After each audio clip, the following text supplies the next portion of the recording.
Who has the ring? Do you? I don't have the ring. Tim?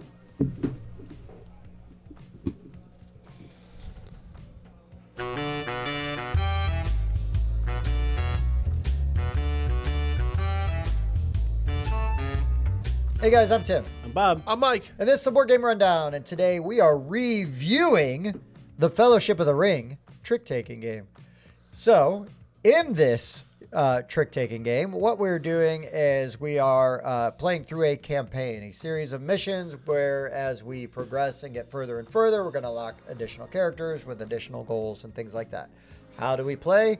Well, if you know how to play a trick-taking game, it's very easy. They even just tell you that on the back in the rules summary. If you are already familiar, here's a brief summary of basically some of the things that might be a little bit different and just a quick explanation. Otherwise, they do have a very nice breakdown in here of how the rounds will work. So whatever way you need to start, it is there. So I do appreciate that they speed that up. So, but basically, there's a couple of different suits. There's green, there's red, there's blue, and then like a gold. And then there's the yellow, the one ring suit, which is the Trump suit. All the cards, except for one, will get dealt out. So that's going to be different depending on player count. The one that is left is the lost card. So that's a card we're not going to have access to for the round. But it is known what it is so that as we are playing our cards, we can play accordingly. So the player who is dealt the one ring then must take Frodo, and then starting with the player to the left of that player, they are going to then take one of the remaining characters. So Frodo is always going to be in there unless you get somewhere in the campaign where it tells you otherwise.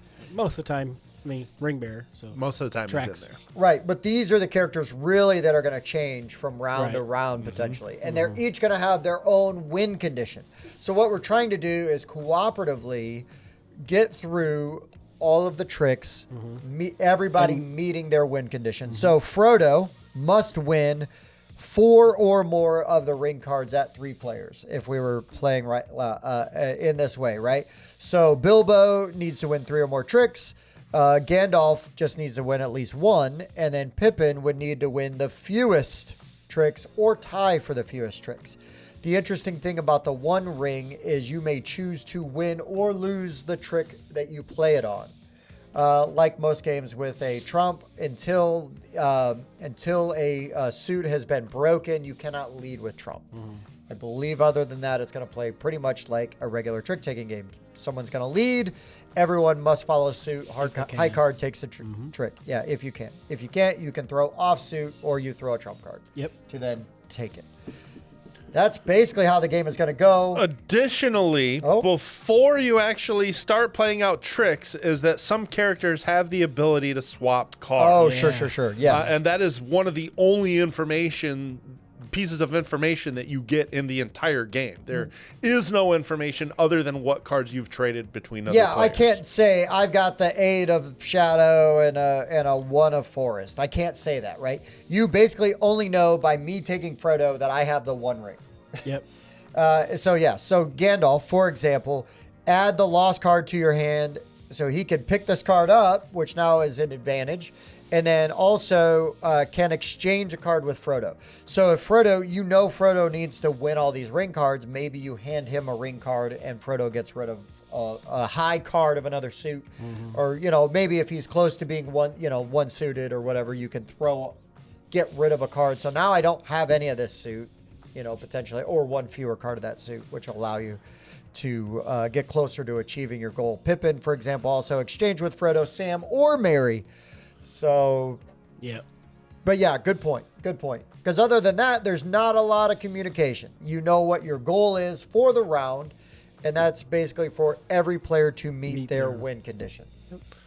I'm pretty sure there's 24 chapters in here. So basically, we played through most of part 1 here. Yep. And then there's a whole part 2 where you're unlocking characters and things gradually change as you continue through. And again, it's going to kind of go in the progress of like the movies you're familiar with or the story. So then you're going to see characters that you see later on in the series in Fellowship, the farther in you go.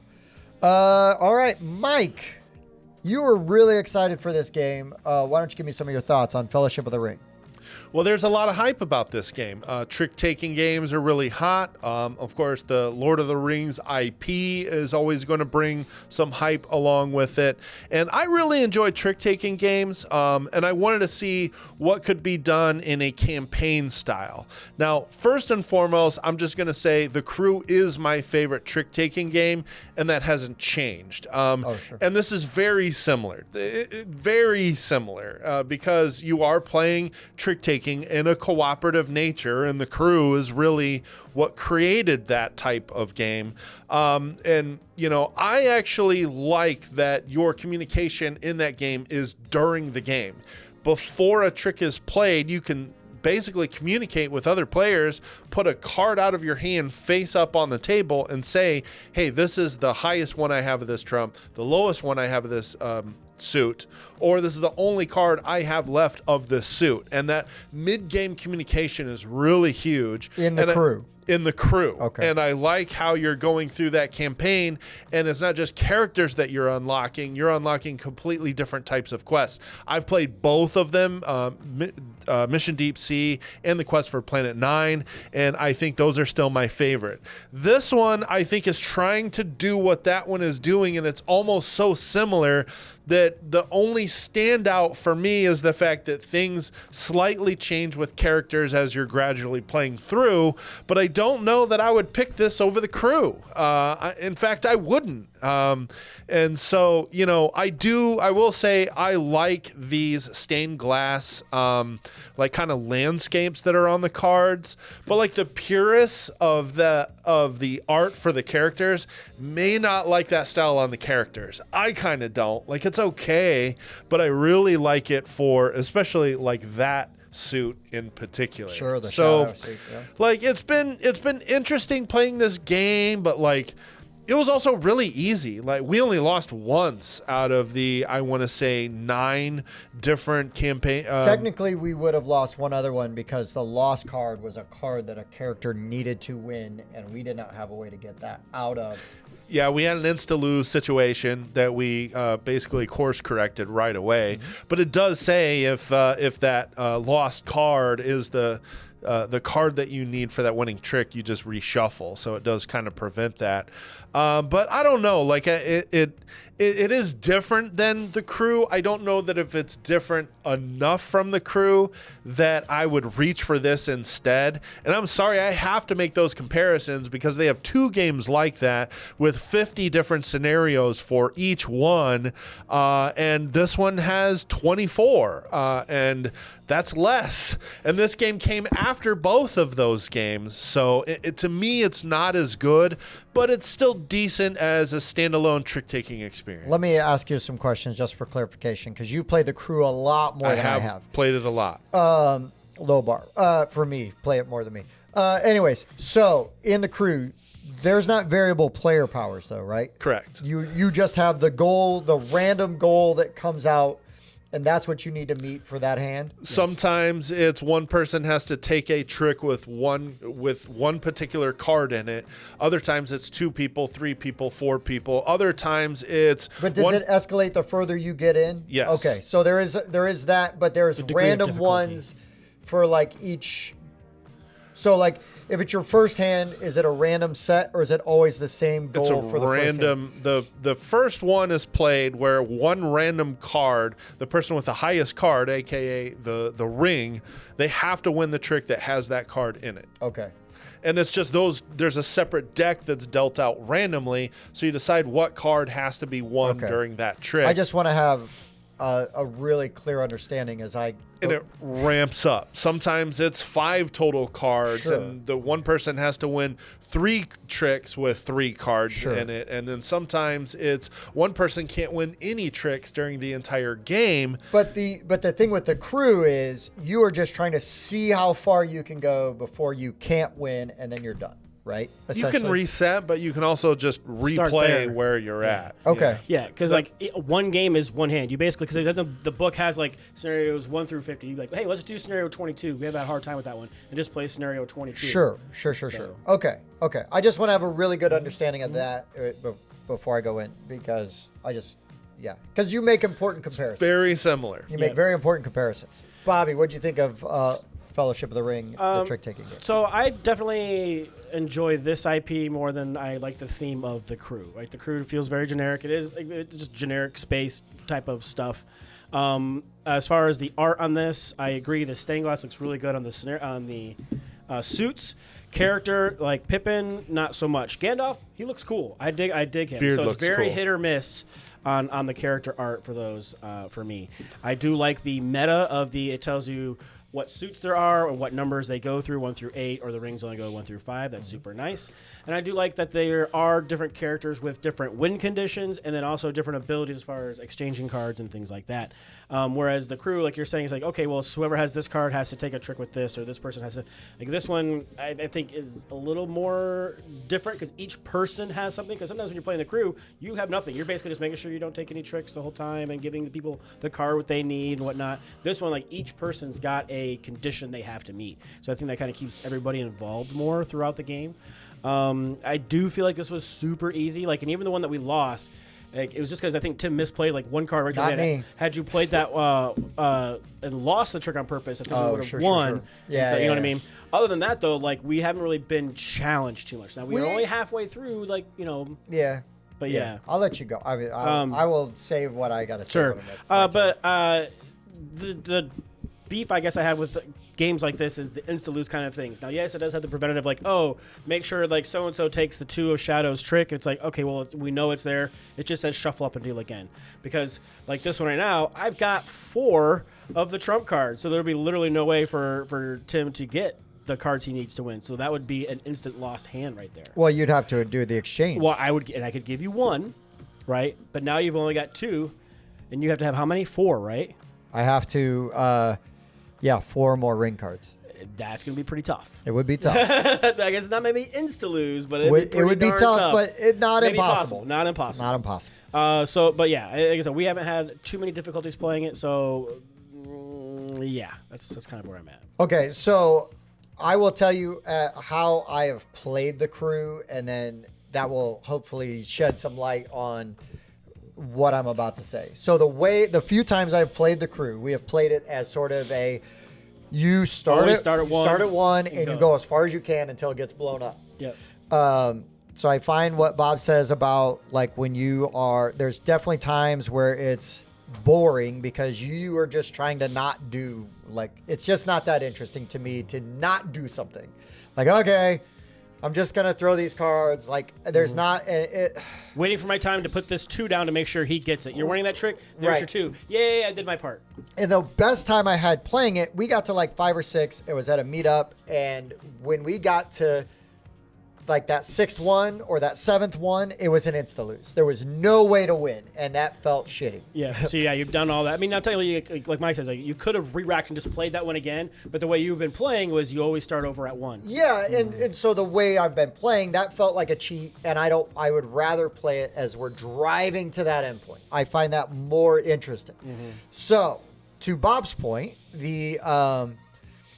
the beginning of this, the first couple rounds of this, probably 4 or 5, so easy. Right. But I think that's But- just to give you like a feel of how the game works. Yeah, and that's fair. I think that's a good way to ramp people up. But I at least felt like it was interesting because we all had these goals we were still trying to meet. So even though, like, if you're not Frodo and you're not trying to get all the rings, you still have something else you're actively trying to do other than just like, hey, I'm a good teammate. Right. You know, you're still proactive. You Right. feel proactive. So that felt good, even though it was super easy. I don't have a problem with the beginning scenarios and missions being super easy. That's a great way to teach people and ramp them up. I agree 100% with you guys on the artwork. I think all the artwork on the suited cards look amazing, and I feel like the artwork on the characters is hit or miss. It's either awesome or it's Yeah. fine. So, and again, a game like this where if you're playing it, the crew the way I played the crew, and you're playing this the way that I understand you play this, you get to that mission, you fail, you re-rack, you try again. You do that mission again. Right, you do that mission again, maybe you change up characters. Because there will be times where there's more characters Than you to have choose players. from than you do players. So there's some Right, depending on what kind of hands you have, you're like, oh, I should take this character because 1 to 2 tricks. I have a bunch of low cards. Yeah, I'm gonna take the person that only Right. wants to win Or, one or I two. get to exchange 2 cards, Yeah. like Oh, sweet. bet. There you go. So there's a lot of ways that give you agency. And again, because everybody that we have seen so far has these very specific conditions, it makes it way more interesting to be Feel more any of the involved characters in because each you of them. feel involved. Yeah. And also you're actively choosing which one you're trying to meet. So Right. you have a lot of agency in there. Neither this or the Crew are my favorite trick-taking game. That's fair. I think Scheming and Skull King is my favorite one, but Sure. that's like you're by yourself, and that just ramps up, and you're just grabbing points. I really like that. I've yet to play a cooperative trick-taking game that I've been Blown enamored away with. by, yeah. But I would play this. The problem is the Crew is great because you can pick it up and you play it with whoever, whenever. And again, there's that push your luck. The feel bad is you hit that, you can't win, and it stinks. This one, you want to kind of, you don't have to commit to a group, right? Because we could just pick up and play it 3 players, like with somebody else if we wanted to, as long as I feel like the early missions are really good for getting you sort of that feel of like, okay, this is actually what I'm trying to do. It's like practicing before you go out and play the game, right? But if you've got somebody that's already played, or really can like grok these concepts, which they're not too hard, but if they understand like, oh yeah, this and that, and you don't need all those warm-ups, somebody could jump in at 5 or 6 pretty easily and just start playing. So, there's a lot of push and pull with that. I'll say the box cover is amazing. It is I do love like it. the hologram on the box. It's so pretty. I will say what I would end up doing with this is the same thing I do with the Crew. If you have a bunch of people that have already played it before, you just cherry pick the scenarios that you liked the best and you replay those scenarios. When I play the Crew anymore, if I'm teaching new players, I'm going to start with the first couple because it's only 1 or 2 cards that are used as far as determining what needs to be won in the trick to pass it. But once everybody understands the game, I'm skipping forward in that scenario booklet, and I'm playing the most interesting scenarios where like 5 and 6 cards have to be won, and that's far more interesting. I would do the same thing with this, but we just haven't gotten to that point yet, and I'm assuming that since there's 12 in the first one, I believe there's 12 in the second one. There's 24 total. So Yeah, and I think it's easier to do that with the Crew than it would be for this because the Crew, so you just too. go through those cards. Here, Yeah. you don't want to really mess it up too much because you would want to reset it or have it in a good state that you could easily get to picking back up your campaign. So positives and negatives, right? I think the campaign aspect is really interesting with the way that it goes. And the appeal of that, and I see the potential there versus the actual, like what we've experienced in the first half of the game, basically. Right. I see the potential there. It kind of fixes one of the problems I have with the Crew, but I understand what you're saying with the Crew and the versatility of just jumping in and doing the missions you want to do. one other thing I want to point out, which is really clever, is these little bookmarks that they put in here. So that to resume your progress, you just put everything you've already played on top, and then you just pull this up, and then bam, I'm on chapter 8. Yeah, that's So really great. I What a thought great that was insert. really, really clever. What a great So insert. credit for that. Yeah, so, but I guess, guys, we should give this a rating. Mike, how do we rate games at the Board Game Rundown? We score them from 0 to 10. We're going to average our scores together and give you a rundown score that we put on Discord and BGG. Bob Hooper, It's me. what do you rate? Like you said, not my favorite trick-taking game, but I do like it more than The Crew. It's an 8. Okay. All right. Mike.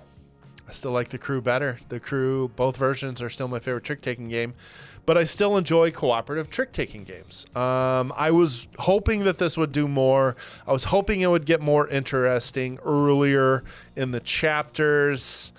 I'm going to fall at a 7 on this one. I want to see it out to the end. Yeah. So there is that. Yes. So I do want to keep playing it more. Yeah, that's huge, right? That's huge.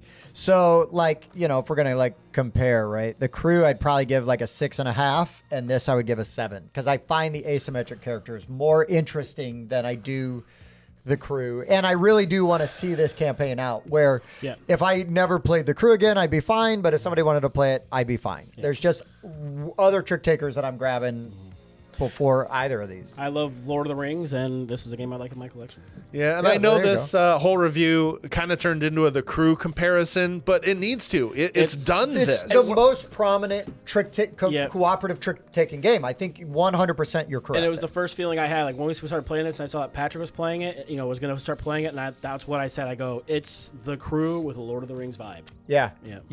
I will take the seasoning of the loader. A little loader on there for you. Yeah. I mean, give me a little Gandalf in my trick-taking. Yeah, I'll take which it. also means if you like the Crew, that you'd probably like this one, and if you already like this one and you haven't played the Crew, you should. Yeah, I would agree with that sentiment as well. I mean, just because it's not my favorite, I just haven't.